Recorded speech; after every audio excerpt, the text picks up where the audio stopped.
Hey Sea Dragons, welcome to Art. I'm Mr. Horner. Today's video is going to be about the art of mandalas. Even if you don't know what a mandala is, I bet you've seen something like it before.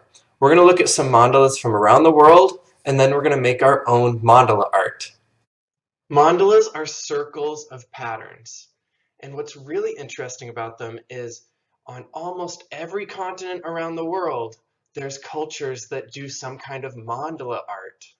This mandala is called the Tzolk'in wheel, and it was carved into stone by the Mayans in Central America over 1,000 years ago. This shows rings where there's lots of layers, and each layer has different shapes in it, different patterns going out from the center. There are certain numbers of shapes in some of these layers that are thought to maybe have been used for keeping track of days like a calendar.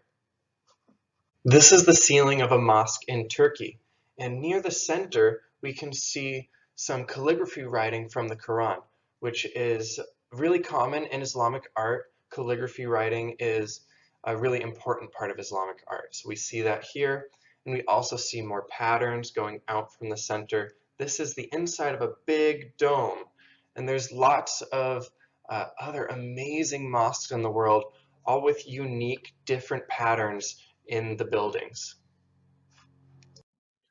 Some churches have these large circular windows made of colored glass, and it's called a rose window. This is an example of a rose window from a church. And sometimes they have pictures, and sometimes they're just patterns. This one is just patterns, but the patterns kind of look like flowers, kind of look like stars, so they're kind of familiar to us. This is a large mandala done by Buddhist monks, and this was done using colored sand poured out on the ground. They pour it very, very carefully and use different colors to arrange it all into this amazing colorful picture. I can imagine that the sand would be very sparkly and very bright in real life. And it's interesting when they do these, they actually have to destroy it at the end. The sand can't stay there forever without getting moved in some way. So they'll take the sand, they'll sweep it up, and they'll put it back into the earth. Here's an example of a mandala in henna.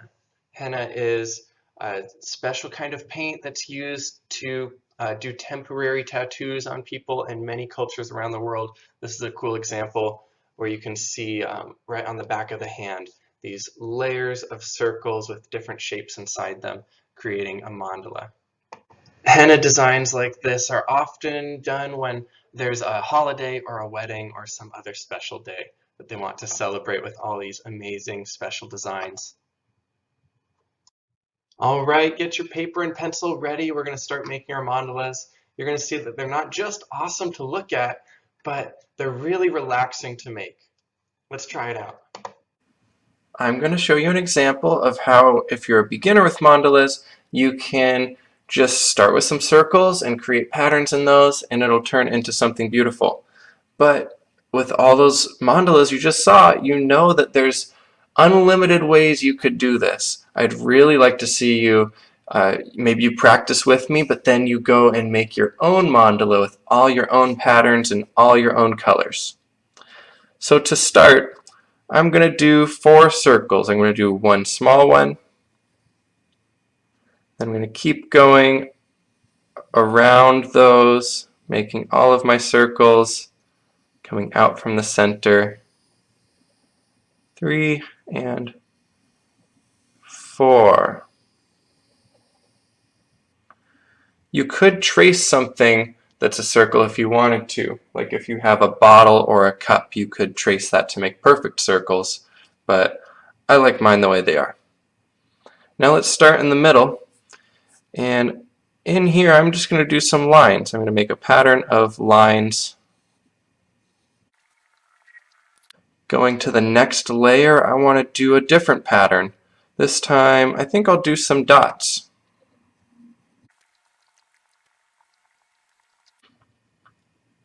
Next I'm going to do up-down zigzags. It can help if you turn the paper every once in a while.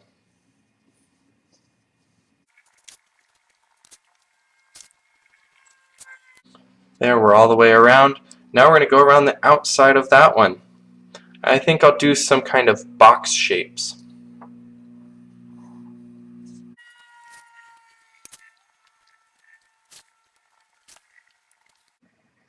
You can keep going with your mandala, just see how many patterns you can come up with, how many different kinds of lines or shapes you can add. I'm going to go around and connect these with some kind of rainbow flower petal shapes. Kind of makes it look a little bit like a flower that way.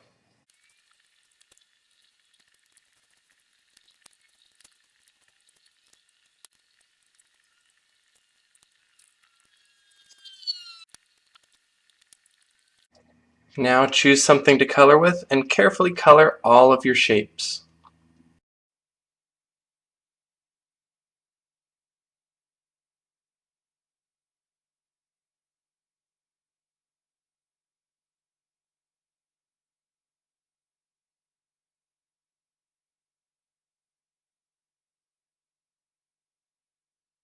When you're all done, please take a picture of your mandala drawing, filling up the screen like this.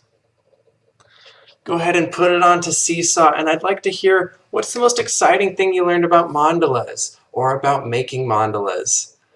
See you all soon.